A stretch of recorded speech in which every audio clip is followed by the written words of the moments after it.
Welcome back to my Colorado Mountain Garden, and I'm going to kind of talk a little bit about how I up pot, and this is more for my plants that can get really tall, my peppers, my tomatoes, my tomatillos, my eggplant, and this setup works best for me when I start hardening them off outside because I could have a wind going or whatever, and I want to support the plants. So, what you're seeing in front of you is this is a 1 gallon pot.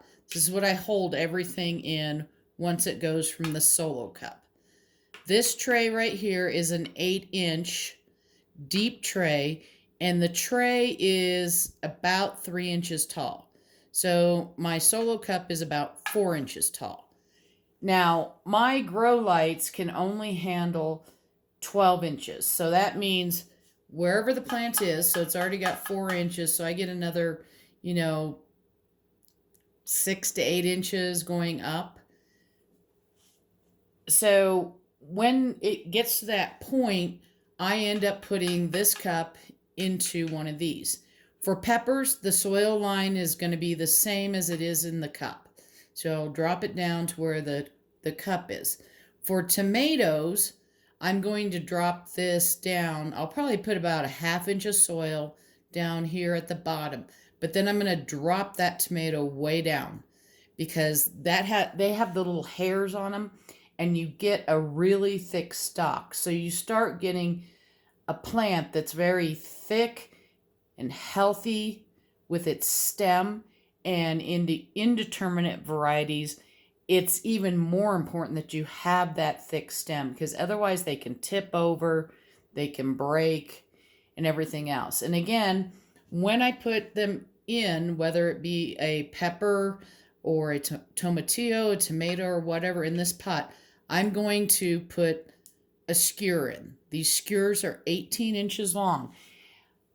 I used to buy longer sticks and then just break them down as I needed them, but to me, it's just easier to get an 18-inch because I can put it right in when the plant is young and start hooking it right next to the stem. I use the Velcro, um, it's a little Velcro strip that you can cut to size, and I cut it a little big so that as the stem gets fatter, I can loosen it up if I need to.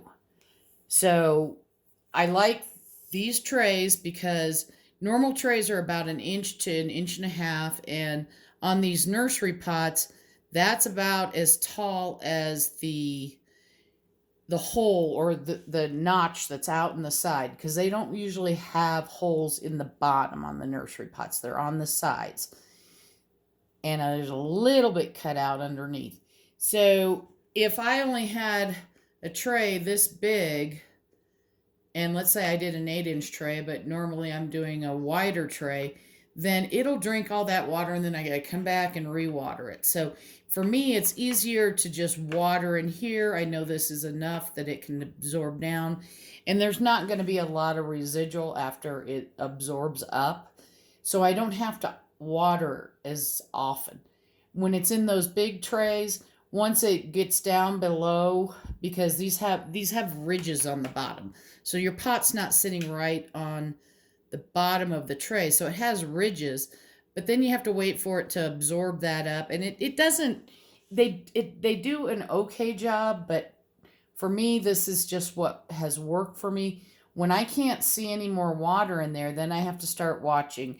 And I just watch, typically I can tell just by either sticking my finger in a few or I'll also see them kind of almost like wilting down or whatever or lowering their leaves. So when we get to doing videos of the things that are in my grow tent, you'll understand that I have one of these trays. Everything I hold is in a 1 gallon pot, and I hold this until it goes outside for good. Once it's going outside for good, which means my temperatures are warm enough, then my peppers and my tomatoes go in 5 gallon buckets. Now, I do have some smaller dwarf tomatoes and some micro tomatoes that I'm not going to be growing in pots. I'm actually going to do those in beds. But for the most part, you understand. So This is about 3 inches tall. This is about 4.